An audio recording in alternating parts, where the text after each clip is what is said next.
한 번도 특별하게 느껴본 적 없는 삶이었지만 그날 우연히 발견한 무엇이 제 운명을 영원히 바꿔놓았습니다. 제 이름은 이성민입니다. 카자흐스탄 알마티에서 태어나 지금까지 살아온 27세 고려인입니다. 알마티 국립대학교에서 경제학을 공부하면서 주말엔 카페에서 아르바이트로 생활비를 벌고 있습니다. 어머니는 항상 성민아, 대학만 졸업하면 좋은 회사에 취직해서 평범하게 살자라고 말씀하셨죠. 저도 그런 삶을 바라왔습니다. 왜 더 바랄 게 있겠습니까? 고려인 3세대로 그저 이 땅에서 잘 적응하며 살아가는 것만으로도 충분했으니까요. 그날은 제 인생이 완전히 바뀌는 날이었습니다. 10월의 마지막 주, 알마티의 하늘은 맑았고 캠퍼스의 단풍은 황금빛으로 물들어 있었습니다. 마지막 수업을 마치고 도서관으로 가려던 참이었죠. 야, 성민, 목소리의 주인공은 제 오랜 친구 아슬란이었습니다. 카자흐인인 그는 고등학교 때부터 제 절친한 친구였죠. 무슨 일이야? 제가 물었습니다. 저기 새로 생긴 기념품 가게에 좀 같이 가보자. 재미있는 것들이 많대. 솔직히 별로 관심은 없었습니다. 기념품이라니. 제가 관광객도 아닌데 말이죠. 하지만 아슬란의 열정적인 눈빛을 외면할 수 없어 따라갔습니다. 캠퍼스 앞 작은 가판대였습니다. 카자흐스탄의 전통 문양이 새겨진 머그컵, 키체인, 그리고 각종 민속 인형들이 진열되어 있었죠. 그런데 순간 제 시선이 한 곳에 고정되었습니다. 유리 진열장 가장 안쪽, 거의 눈에 띄지 않는 곳에 있던 작은 동전이었습니다. 그 순간 제 온몸에 전율이 흘렀습니다. 마치 그 동전이 저를 부르는 것 같았습니다. 저기 저 동전 좀 볼 수 있을까요? 제 목소리가 떨리고 있었습니다. 가게 주인은 의아한 표정으로 동전을 꺼내 주었습니다. 손바닥 위에 놓인 동전을 보자 숨이 멎는 것 같았습니다. 은빛으로 빛나는 그 동전의 한 면에는 호랑이와 곰이 마주 보고 있었고 다른 면에는 한글로 단군전이라는 글자가 새겨져 있었습니다. 이게 뭔가요? 가까스로 물었습니다. 아, 이건 2016년에 발행된 기념 주화예요. 한국과 카자흐스탄의 수교를 기념해서 만든 건데 단군 신화를 모티브로 했다고 하네요. 사실 별로 인기 없어서 구석에 두었었는데 관심 있으세요? 단군 신화 할아버지께서 어릴 적 자주 들려주셨던 이야기였습니다. 하늘에서 내려온 환웅의 아들, 단군이 곰과 호랑이 중 인내심을 증명한 곰과 혼인하여 조선을 세웠다는 이야기요. 그때는 그저 재미있는 옛날 이야기로만 여겼는데 지금 이 동전을 보니 다르게 느껴졌습니다. 얼마인가요? 제가 물었습니다. 5,000탱게입니다. 일주일 생활비의 절반이었습니다. 하지만 이상하게도 망설임이 없었습니다. 마치 이 동전이 제게 와야 할 운명이라는 듯 지갑을 열고 돈을 건넸습니다. 아슬란은 의아한 표정이었습니다. 야, 성민아, 갑자기 그게 뭐가 그렇게 중요해? 그냥 동전인데. 나도 모르겠어. 그냥 가져야 할 것 같았어. 버스를 타고 집으로 돌아가는 내내 동전을 손에서 놓을 수 없었습니다. 손가락으로 표면을 더듬으며 곰과 호랑이의 부조를 느꼈습니다. 그런데 이상한 일이 벌어졌습니다. 동전을 쥐고 있자니 머릿속에 낯선 장면들이 스쳐 지나갔습니다. 화려한 궁궐, 한복을 입은 사람들, 그리고 제가 한 번도 본 적 없는 풍경들이 갑자기 현기증이 일었습니다. 버스에서 내려 집으로 향하는 길, 제 다리는 후들거렸고 이마에는 식은땀이 맺혔습니다. 간신히 집에 도착했을 때 어머니는 부엌에서 저녁을 준비하고 계셨습니다. 성민아, 얼굴이 왜 그렇게 하얘? 무슨 일 있었니? 아니에요. 그냥 좀 피곤해서요. 방으로 들어가 침대에 쓰러졌습니다. 손에는 여전히 그 동전을 쥐고 있었죠. 천장을 바라보며 누워있는데 문득 할아버지의 유품이 생각났습니다. 할아버지께서 돌아가시기 전 때가 되면 열어보라며 저에게 맡기신 나무 상자가 옷장 위에 있었습니다. 지금까지 한 번도 열어본 적이 없었습니다. 할아버지의 말씀을 존중했기 때문이죠. 하지만 오늘은 무언가가 저를 이끄는 것 같았습니다. 동전을 쥔 채 벌떡 일어나 옷장으로 향했습니다. 상자를 내려 침대 위에 놓았습니다. 손이 떨렸습니다. 상자의 나무는 오래되었지만 여전히 단단했고 표면에는 희미한 문양이 새겨져 있었습니다. 천천히 뚜껑을 열었습니다. 상자 안에는 낡은 한지로 쓰인 편지 한 장과 붉은 비단 보자기로 쌓인 무언가가 있었습니다. 편지를 펼쳤습니다. 한글이었습니다. 할아버지께 조금 배웠던 한글로 천천히 읽어 내려갔습니다. 내 이름은 이경진, 조선 고종황제의 조카. 대한제국이 무너졌을 때 나는 일본을 피해 연해주로 도망쳤다. 그리고 나는 이 낯선 초원에 뿌리를 내렸다. 조선의 마지막 피는 이 황무지에서 쌀을 심는다. 제 심장이 멎는 것 같았습니다. 몇 번이고 다시 읽었지만 글자는 변하지 않았습니다. 제 뇌가 이해하기를 거부했습니다. 고종황제의 조카라고요? 그렇다면 저는 떨리는 손으로 보자기를 풀었습니다.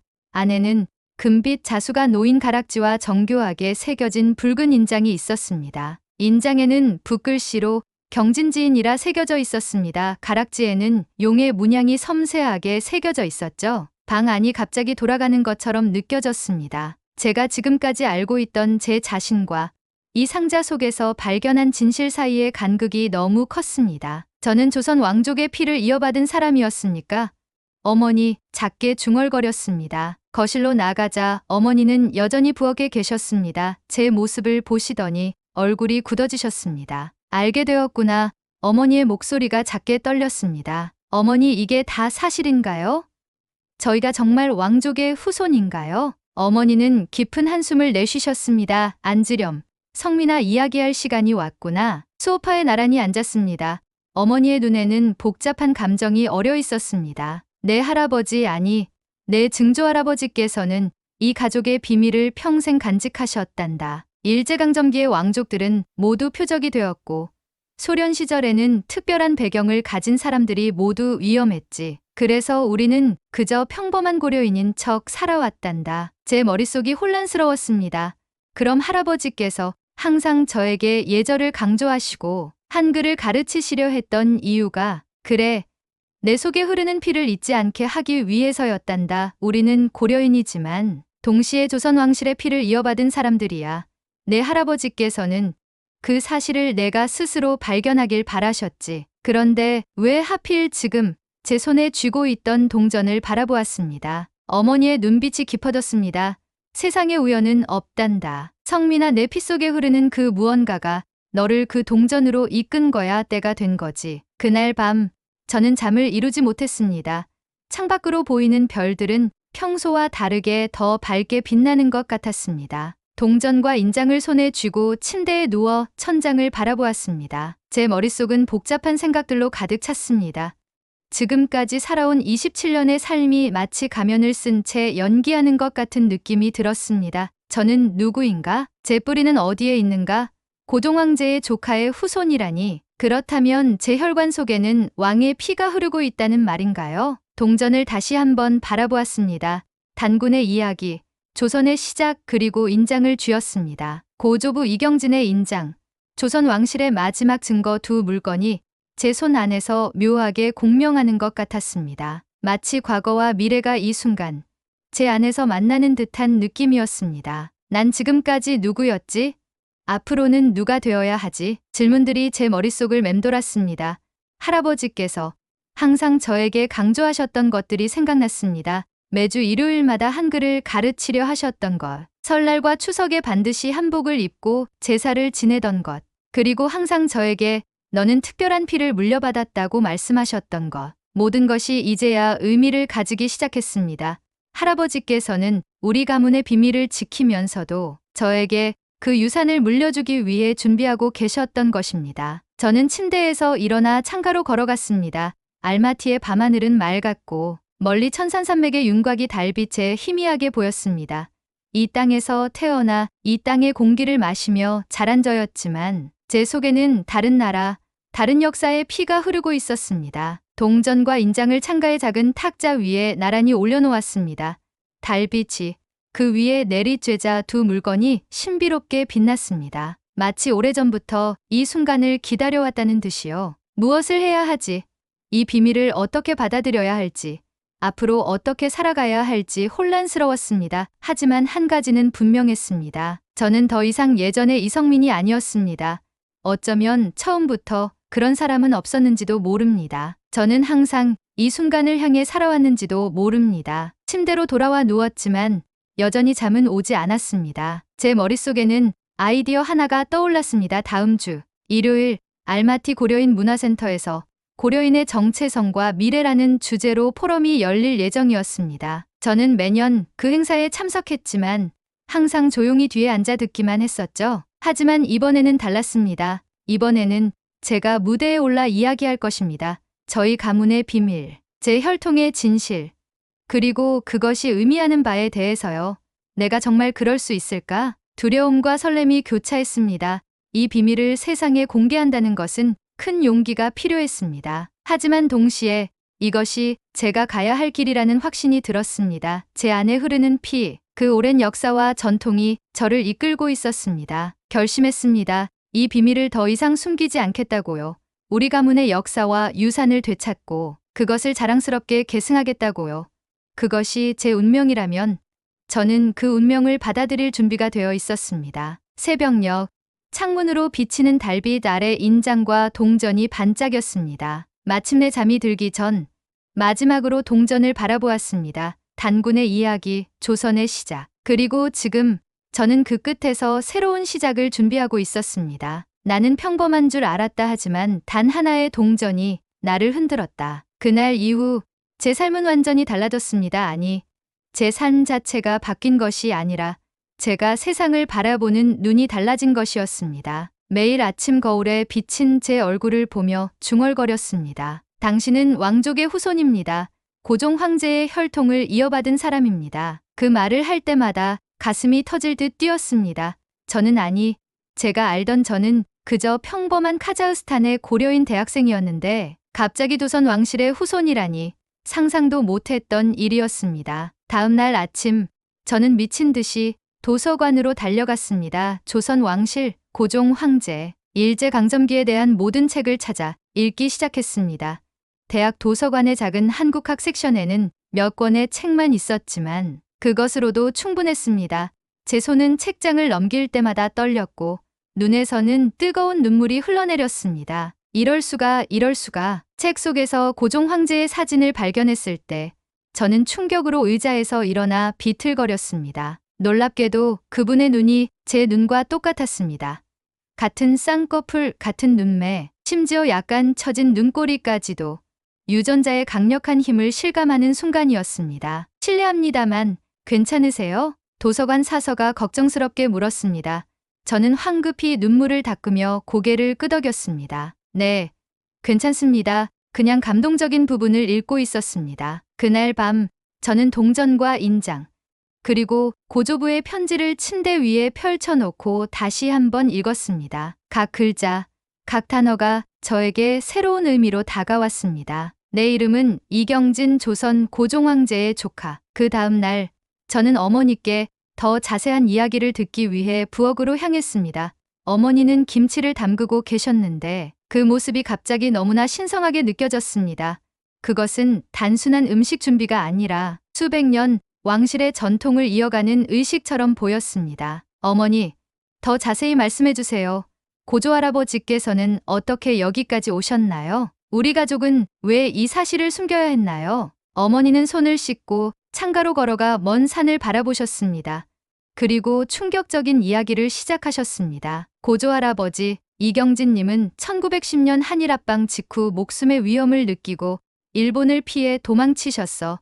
당시 일본은 조선 왕실의 혈통을 완전히 끊으려 했거든. 특히 고종 황제와 가까운 친인척들은 모두 위험했지. 제 심장이 요동쳤습니다. 어머니의 말씀은 계속되었습니다. 처음에는 연해주로 가셨는데 거기서 고려인 마을에 몸을 숨기셨지. 그러다 1937년 스탈린의 강제 이주 정책으로 중앙아시아로 이주하게 되셨어. 수많은 고려인들과 함께 어머니의 눈에서 눈물이 흘러내렸습니다.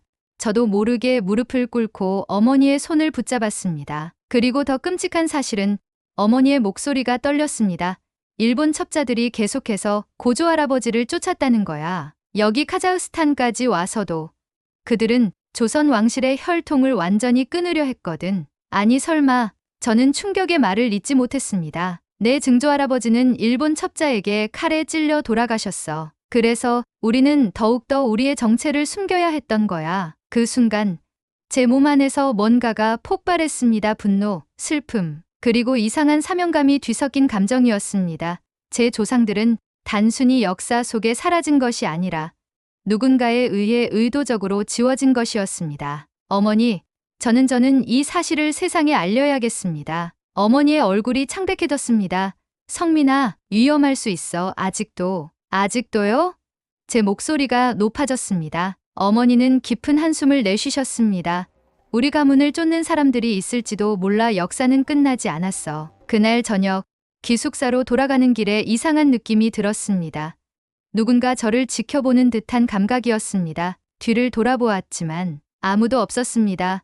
그냥 제 피해망상이겠지라고 생각했습니다. 하지만 기숙사 방에 도착했을 때 저는 충격에 얼어붙었습니다. 제 방은 완전히 뒤죽박죽이었습니다. 누군가 침입해 모든 것을 뒤져놓았습니다.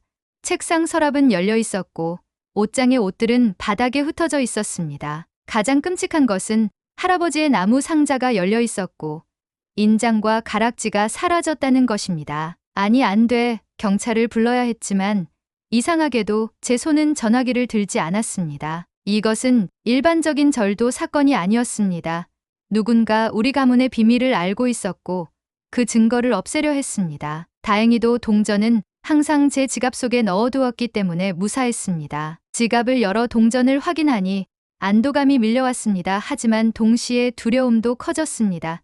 누가 저를 쫓고 있는 것일까요? 그날 밤 저는 친구 아슬란의 집에 머물렀습니다. 그에게 상황을 설명하진 않았습니다. 그저 방에 수도관이 터졌다고 거짓말을 했죠. 아슬란은 의심스러운 눈빛으로 저를 바라보았지만 더 묻지는 않았습니다. 잠을 이루지 못하고 천장을 바라보던 중 갑자기 스마트폰에 알림이 왔습니다. 모르는 번호였습니다. 당신의 정체를 알고 있습니다. 위험합니다.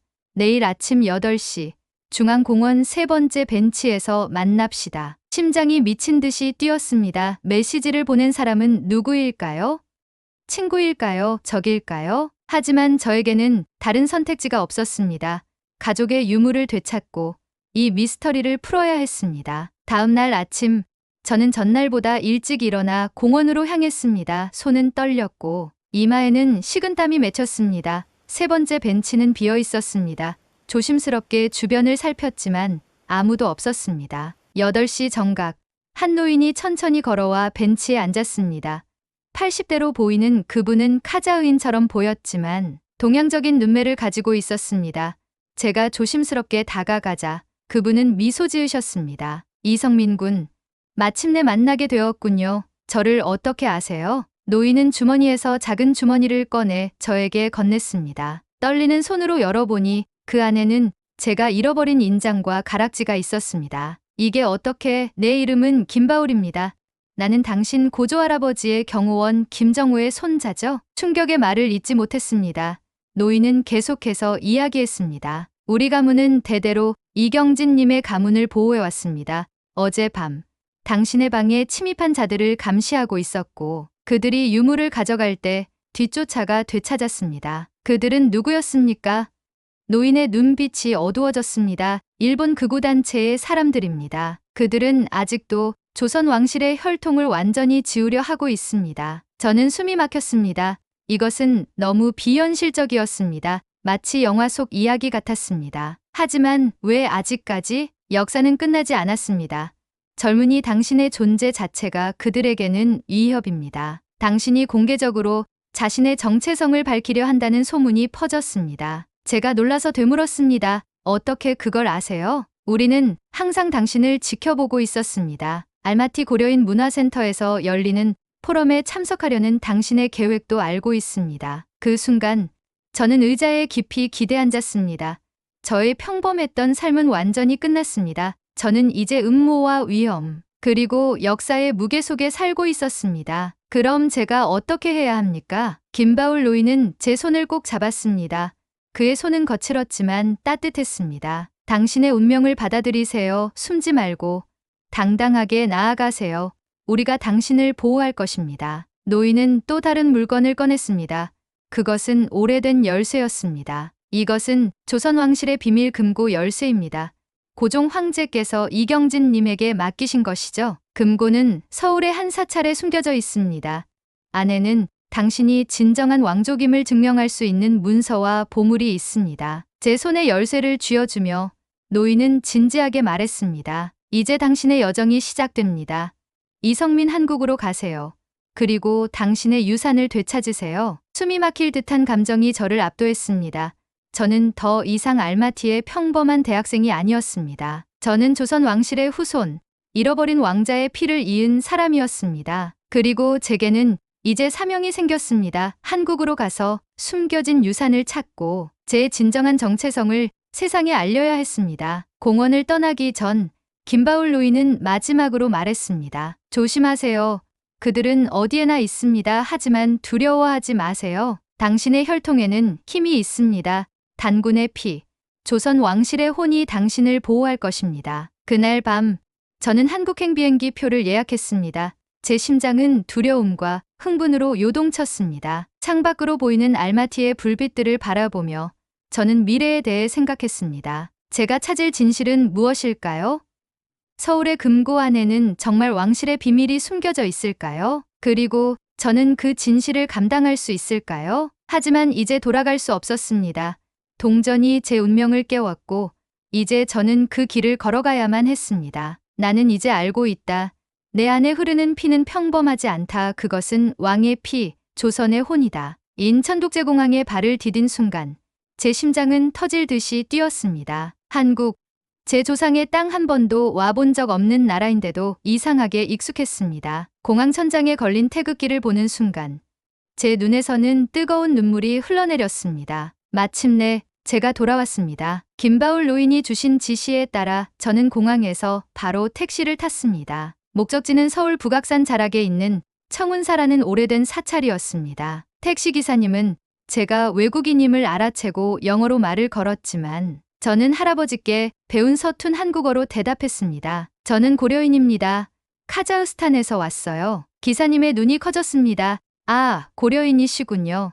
대단하십니다. 한국말도 잘하시고. 창밖으로 펼쳐지는 서울의 풍경은 압도적이었습니다. 수많은 빌딩들, 분주하게 오가는 사람들, 그리고 여기저기 보이는 한글 간판들 모든 것이 제 심장을 더 빠르게 뛰게 했습니다. 이곳에서 고종 황제가 살았고 제 고조할아버지 이경진이 태어났으며 제 가문의 역사가 시작되었습니다. 택시가 청운사에 도착했을 때는 이미 해가 지고 있었습니다. 오래된 사찰의 입구에 서자 마치 시간이 거꾸로 흐르는 느낌이었습니다. 청운사는 작고 한적한 절이었지만 수백 년의 역사가 담긴 곳이었습니다. 사찰 입구에서 저는 주머니에서 단군 동전을 꺼내 꼭 쥐었습니다. 그리고 깊은 숨을 들이마신 후 천천히 계단을 올랐습니다. 절 안으로 들어서자 한 노승이 저를 맞이했습니다. 놀랍게도 그는 제 이름을 알고 있었습니다. 이성민님, 오래 기다렸습니다. 놀라움의 말을 잇지 못했습니다.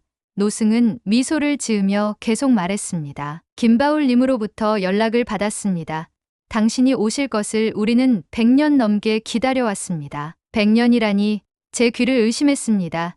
노승은 저를 절 뒤편의 작은 전각으로 안내했습니다. 왕실 기도처라고 쓰인 작은 비석이 서 있는 곳이었습니다. 조선 말기 고종 황제께서 자주 이곳에 오셔서 기도하셨습니다. 그리고 노승은 주위를 살피더니 목소리를 낮추었습니다. 이곳에 비밀 금고를 만드셨지요. 전각 안으로 들어가자 아름다운 불단이 보였습니다. 노승은 불단 뒤편의 벽으로 다가가 특정 부분을 눌렀습니다. 그러자 믿을 수 없는 일이 일어났습니다. 벽의 일부가 천천히 열리며 그 뒤에 있는 작은 금고가 드러났습니다. 이제 열쇠를 넣으세요. 떨리는 손으로 김바울 노인이 준 열쇠를 꺼내 금고의 열쇠 구멍에 넣었습니다. 딸깍 소리와 함께 금고가 열렸을 때 제 눈앞이 아찔해졌습니다. 금고 안에는 오래된 나무 상자 하나가 있었습니다. 조심스럽게 상자를 꺼내 열자 그 안에서 눈부신 빛이 흘러나왔습니다. 금으로 만든 왕관, 옥새, 그리고 여러 장의 문서들이 들어있었습니다. 이건 고종 황제께서 당신의 고조할아버지께 맡기신 것입니다. 일본이 조선을 완전히 장악하기 전 마지막 희망으로 문서들을 살펴보니 그것은 고종 황제의 친필 편지였습니다. 내용은 충격적이었습니다. 경진아, 나라가 위험하다. 일본이 우리의 모든 것을 빼앗으려 한다. 하지만 조선의 혼은 살아있어야 한다. 내가 멀리 떠나 우리의 혈통을 이어가길 바란다. 언젠가 조선이 다시 일어날 때 내 후손들이 이 유산을 되찾게 될 것이다. 제 온몸이 떨렸습니다. 그것은 단순한 편지가 아니라 역사적 유물이었습니다. 그리고 더 놀라운 것은 또 다른 문서였습니다. 조선왕실 혈통 인증서. 그 문서에는 명확히 적혀 있었습니다. 이경진은 고종 황제의 조카이자 왕실의 정통 혈통을 이어받은 사람이며 이 문서를 가진 그의 후손은 언제든지 조선 왕실의 권리를 주장할 수 있다는 내용이었습니다. 이게 정말 제가 생각하는 그것인가요? 노승은 엄숙하게 고개를 끄덕였습니다. 그렇습니다. 당신은 단순한 왕족의 후손이 아닙니다. 당신은 조선의 마지막 왕위 계승자입니다. 그 순간 갑자기 전각의 문이 열리며 여러 명의 남자들이 들어왔습니다. 검은 양복을 입은 그들은 분명 한국인이 아니었습니다. 동전과 문서를 내놓아라. 일본어 억양이 강한 한국어였습니다. 제 심장이 얼어붙었습니다. 김바울 노인이 말했던 그 사람들 일본 극우단체. 노승이 저를 뒤로 밀며 앞을 가로막았습니다. 도망치세요. 뒷문으로. 저는 본능적으로 상자를 움켜쥐고 뒷문으로 달렸습니다. 뒤에서는 격투 소리와 노승의 외침이 들렸습니다. 사찰 뒤편의 작은 숲으로 뛰어들어가며 저는 공포에 질려 있었습니다.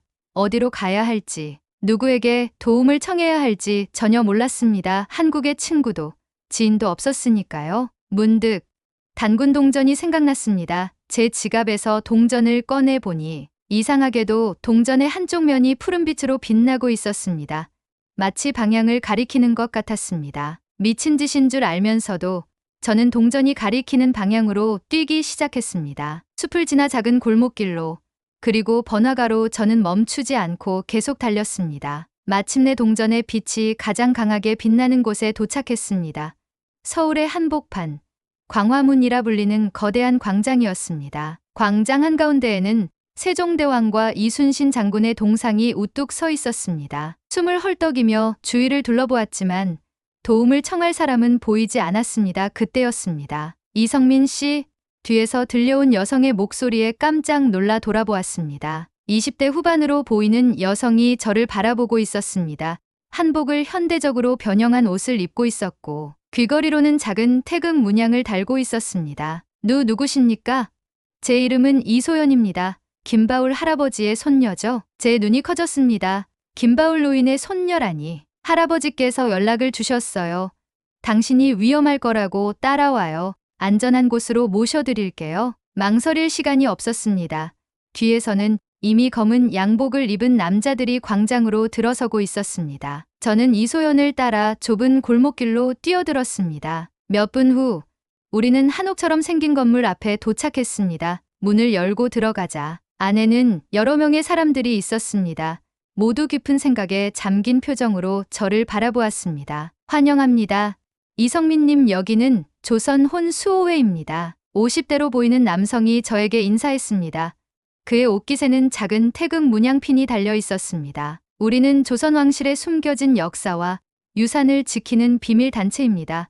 김바울 어르신은 우리의 원로 회원이시죠? 제가 가져온 상자를 보자 모두의 눈이 커졌습니다. 저는 상자를 테이블 위에 올려놓았고 모두가 경외심을 가지고 바라보았습니다. 이것이 바로 그 전설의 왕실 유산입니까? 저는 고개를 끄덕였습니다. 상자 안에 있던 문서와 보물들을 하나씩 꺼내 보여주었습니다. 방 안의 모든 사람들이 숨을 죽였습니다. 이 문서들은 엄청난 역사적 가치를 지닙니다. 하지만 더 중요한 것은 그들이 당신의 정체성을 증명한다는 것입니다. 이소연이 제 옆에 앉으며 말했습니다. 이성민 씨는 단순한 왕족의 후손이 아닙니다. 문서에 따르면 당신은 조선의 마지막 정통 왕위 계승자예요. 방 안이 술렁거렸습니다. 저는 아직도 이 모든 상황이 꿈만 같았습니다. 제가 왕이라고요? 카자흐스탄에서 태어나 자란 평범한 대학생이 어떻게? 하지만 왜 지금 이 모든 일이 일어나는 거죠? 왜 그들은 아직도 저를 쫓는 건가요? 수호회의 리더가 깊은 한숨을 내쉬었습니다. 최근 한국에서는 왕정복원 운동이 조용히 일어나고 있습니다. 일부 사람들은 현대 민주주의 속에서도 상징적인 왕실이 다시 세워져야 한다고 생각하죠. 마치 영국이나 스웨덴처럼요. 이소연이 덧붙였습니다. 그리고 당신처럼 정통성을 가진 왕위 계승자가 나타난다면 그 운동은 더 큰 힘을 얻게 될 거예요. 그게 바로 일본 극우단체가 두려워하는 것이죠. 제 머릿속이 복잡해졌습니다. 상상도 못한 거대한 역사적, 정치적 상황 속에 제가 던져진 것 같았습니다. 그럼 제가 어떻게 해야 하죠? 수호회 리더가 진지한 표정으로 말했습니다. 그것은 당신이 결정할 일입니다. 우리는 당신을 보호하고 당신의 선택을 존중할 것입니다. 하지만 그의 목소리가 떨렸습니다. 당신이 공개적으로 나서서 조선 왕실의 후손임을 선언한다면 그것은 한국 사회에 엄청난 파장을 일으킬 것입니다. 어쩌면 우리의 역사를 새롭게 쓰는 계기가 될 수도 있고요. 그날 밤 저는 수호회가 마련해준 안전한 방에서 잠을 청했지만 도저히 잠을 이룰 수 없었습니다. 창밖으로 보이는 서울의 불빛들을 바라보며 저는 깊은 생각에 잠겼습니다. 제가 정말 왕의 후손이라면 제가 해야 할 일은 무엇일까요?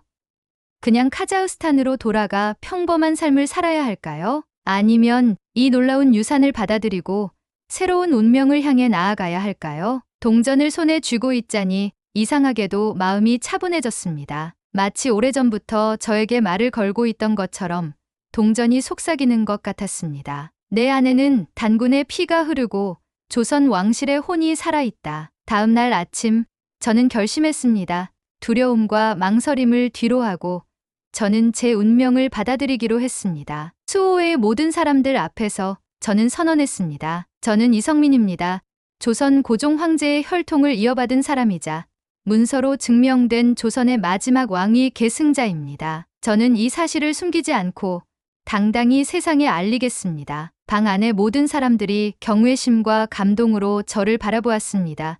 이소연의 눈에는 눈물이 고여 있었습니다. 하지만 이것은 제가 왕이 되겠다는 뜻이 아닙니다. 저는 그저 우리의 역사와 전통, 정신을 이어가고 싶을 뿐입니다. 단군의 정신, 조선의 혼을 현대에 다시 불러일으키고 싶습니다. 수호회 리더가 깊은 존경심을 담아 고개를 숙였습니다. 당신의 선택을 존중합니다. 우리는 당신과 함께할 것입니다. 그날 오후 우리는 대한민국 국립고궁박물관에 연락했습니다. 제가 가진 유물과 문서들을 공개적으로 발표하기 위해서였습니다. 박물관 측은 처음에는 의심했지만 문서의 사진을 본 후에는 극도로 흥분했습니다. 이건 대단한 발견입니다.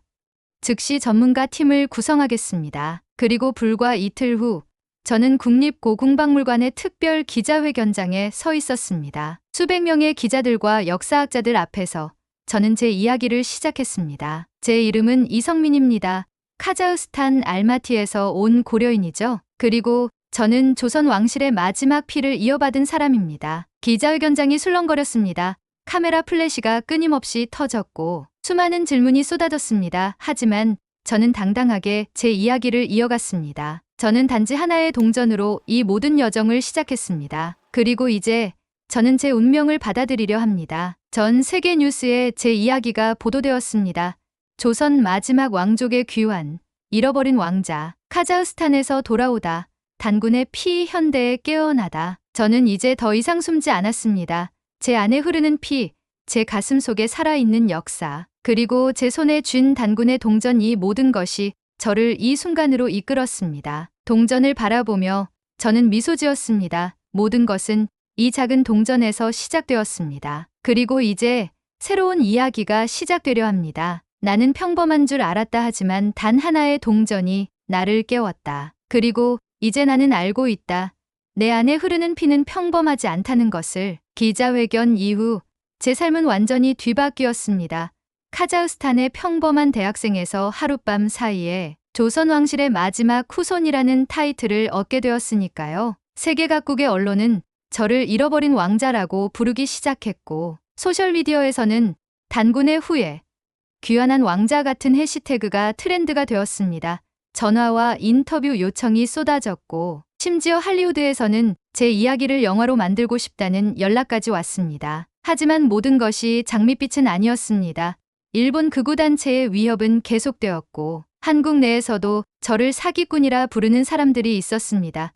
역사를 왜곡하는 망상증 환자라는 악평도 들었지요. 그래도 국립고궁박물관의 전문가들이 제가 가져온 문서와 유물들을 철저히 검증한 결과 그것들은 모두 진품으로 밝혀졌습니다. DNA 검사까지 진행되어 제가 정말로 고종 황제의 혈통임이 과학적으로 증명되었습니다. 기자회견 일주일 후 저는 경복궁에 초대되었습니다. 대한민국 대통령께서 직접 만나고 싶다는 연락을 받은 것입니다. 경복궁의 근정전에 들어서는 순간 제 온몸에 전율이 흘렀습니다. 이곳은 제 조상들이 나라를 다스리던 곳이었습니다. 대통령과의 만남은 짧지만 감동적이었습니다. 그분은 제 손을 따뜻하게 잡으시며 말씀하셨습니다. 이성민 씨의 귀환은 우리 역사에 큰 의미가 있습니다.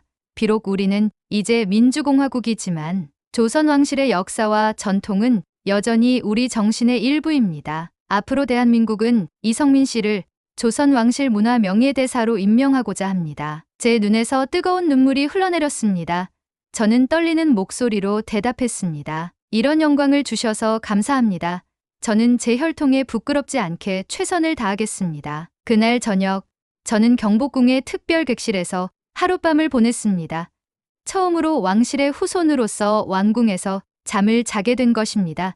침대에 누워 천장을 바라보며 저는 이 모든 일이 꿈만 같다고 생각했습니다. 그때였습니다. 갑자기 방 안의 공기가 변하더니 이상한 안개가 피어오르기 시작했습니다. 놀라서 일어나 보니 그 안개 속에서 한 모습이 나타났습니다. 한복을 입은 노인이었습니다. 그분의 눈빛은 깊고 지혜로웠으며 그 모습은 고종 황제의 초상화와 놀랍도록 닮아 있었습니다. 경진 할아버지?